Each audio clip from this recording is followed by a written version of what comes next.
రాష్ట్ర రాజధాని హైదరాబాద్లో భూ కబ్జా గ్యాంగులు రెచ్చిపోతున్నాయి. కనిపించిన భూములను బెదిరించి భూ కబ్జాలకు పాల్పడుతున్నారు. రాజేంద్రనగర్ అత్తాపూర్లో ఓ ల్యాండ్ కబ్జాకి వచ్చిన ముఠాను పోలీసులు అరెస్టు చేశారు.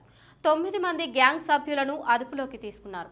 వీరి నుంచి కత్తులు, తుపాకులు స్వాధీనం చేసుకున్నారు. ఇటీవల ఎంఆర్పీఎస్ నాయకుడు నరేందర్ను కిడ్నాప్ చేసిన ఫక్రుద్దీన్కు చెందిన గ్యాంగ్గా పోలీసులు గుర్తించారు.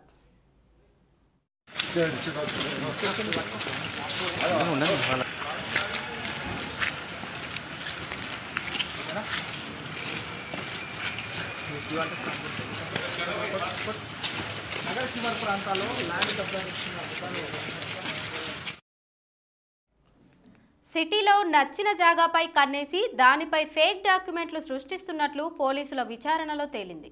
ఆ తర్వాత ఆ భూమి కబ్జాలోకి తీసుకుంటున్నారని, ల్యాండ్లో కుక్కులు, కత్తులు పెట్టుకుని రౌడీలు కాపలా ఉంటున్నారని అన్నారు. దీంతో స్థల యజమానులను భయభ్రాంతులకు గురి చేస్తున్నారని గుర్తించారు. అయితే నగరంలో ఇటీవల వరుసగా భూ వివాదాలు, ఆక్రమణలు జరుగుతున్నాయన్న ఆరోపణలకు సాక్ష్యంగా నిలుస్తుందనే అభిప్రాయాలు వ్యక్తమవుతున్నాయి. ఉప్పర్పల్లిలోని అక్బర్ హిల్స్ ఏరియాలో ఒక ప్లాట్ ఏరియాలో 500-600 గజాలు ఉంటుంది ఇది అందాజా. ఇక్కడ కొంతమంది కొద్ది రోజుల నుంచి ఒక నిర్మాణం చేపట్టారని, తర్వాత వీళ్ళందరూ 7 మంది 10 మంది రాత్రిపూట బయటికి రావటము, పగల మూవ్మెంట్ చేయకపోవటము, తర్వాత దీంట్లో డెడ్లీ వెపన్స్ ఉండటము, కుక్కలు కట్టేయటము, కట్టిన కొత్త దానికి అన్ని చుట్టుపక్కల సీసీటీవీలు పెట్టడము, ఇదంతా చూసిన తర్వాత పబ్లిక్ ఎవరికో డౌట్ వచ్చి మనకు పోలీస్కి ఇంటిమేషన్ ఇవ్వడం జరిగింది. దాని మీద మనం ఈరోజు అత్తాపూర్ పోలీసులు, ఏసీపీ గారు, సిఐ వీళ్ళందరూ వచ్చి ఇక్కడ రైడ్ చేయటం, తర్వాత ఇక్కడ చూస్తే 9 మందిని అనుమానాస్పదంగా ఉన్నప్పుడు ఇదంతా సెర్చ్ చేస్తే దాంట్లో ఒక 4 డెడ్లీ నైఫ్స్ ఉన్నాయి, తర్వాత ఒక టాయ్ పిస్టల్ ఉంది, కొన్ని డాక్యుమెంట్స్ అవన్నీ ఉన్నాయి, 2 హుక్కా అవి పార్ట్స్ ఉన్నాయి. ఇవన్నిటిని కలిపి వీళ్ళని కూడా మనం కస్టడీలో తీసుకోవడం జరిగింది. వాళ్ళ ప్రిలిమినరీ ఇంటిమేషన్ ఇప్పటి వరకు ఇంట్రాగేట్ చేసిన దాని ప్రకారం మనకి మొన్న శంషాబాద్లో ఒక ఫామ్ హౌస్లో కొంతమందిని అరెస్ట్ చేయడం జరిగింది. ఆ ఫామ్ హౌస్లోనే 4 నెలలు పనిచేసిన వ్యక్తి సోహెల్ అని చెప్పి అతను కూడా ఇక్కడ పనిచేస్తున్నాడు.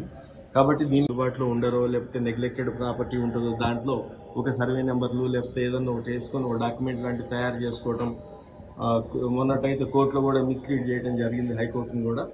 కాబట్టి అట్లా ఏదైనా ఆర్డర్స్ తీసుకురావటము, పబ్లిక్ని పక్కన వాళ్ళని ఏదైనా బెదిరించడము, ఇట్లా వీళ్ళు కూడా ఇప్పుడు బౌన్సర్స్ని వీళ్ళందరినీ ఎంగేజ్ చేయడం జరిగింది. 9 మంది ఈ రోజు ఉన్నారు. ఇక్కడ ఒక రిజిస్టర్ కూడా ఉంది, ఏ రోజు ఎంతమంది అటెండెన్స్ రిజిస్టర్ పెట్టారు, ఎంతమంది గుండాలు కూర్చోబెట్టుకుంటారో ఈ సైట్ మీద వాళ్ళందరికీ అటెండెన్స్, తర్వాత వాళ్ళ ఎక్స్పెండిచర్ షీట్ కూడా మెయింటైన్ చేస్తూ ఉన్నారు. కాబట్టి దీంట్లో ఫక్రుద్దీన్ తర్వాత మిగతా వాళ్ళందరూ దీనికి కనెక్ట్ ఉన్న వాళ్ళందరినీ కూడా తర్వాత అరెస్ట్ చేస్తాం. ఈ రోజు అయితే ఈ 9 మందిని అరెస్ట్ చేయడం, ఇవన్నీ సీజ్ చేయడం జరిగింది. వీళ్ళేమైనా రౌడ్ షీటర్స్ పాత రౌడ్ షీటర్స్ ఏమన్నా సార్ వీళ్ళు? అంటే ఇంకా వీళ్ళని తీసుకొని వెళ్ళి ఇంట్రాగేట్ చేస్తే కానీ తర్వాత ఆ విషయాలన్నీ వస్తాయి. దీంట్లో 2 రియల్ ఎస్టేట్ వాళ్ళు ఉన్నారు, లోకల్ సమ్మత్తో పాటు ఇక్కడ కూడా ఇర్ఫాన్ అని చెప్పి కూడా, తర్వాత రహమాన్ అని చెప్పి 2 రియల్ ఎస్టేట్ వాళ్ళు కూడా దీంట్లో దొరికినారు. మిగతా వాళ్ళందరూ కూడా కుక్, తర్వాత వాచ్మెన్, తర్వాత ఇదంతా ఉంది. ఇక్కడ ఏమేమి దొరికినాయి సార్? ఇప్పుడు మనకి ఇక్కడ మీరు చూస్తున్నారు డెడ్లీ నైఫ్స్, అవి పబ్లిక్ని చూపించి భయభ్రాంతులు చేయడానికి పనికొచ్చేటట్టుగా ఒక 4 కత్తులు ఉన్నాయి, తర్వాత ఒక టాయ్ పిస్టల్ ఉంది, ఈ హుక్కా ఉన్నాయి, తర్వాత కొన్ని డాక్యుమెంట్స్ ఉన్నాయి. ఇవన్నీ సీజ్ చేయడం జరిగింది.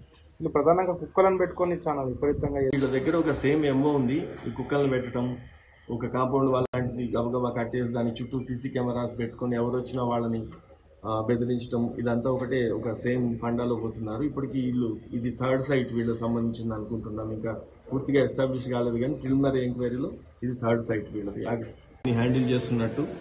ఫైనల్గా ఈ ఫక్రుద్దీన్ అని చెప్పి ఎవరైతే బృందావన్ కాలనీ నార్సింగిలో ఉన్నాడో, తర్వాత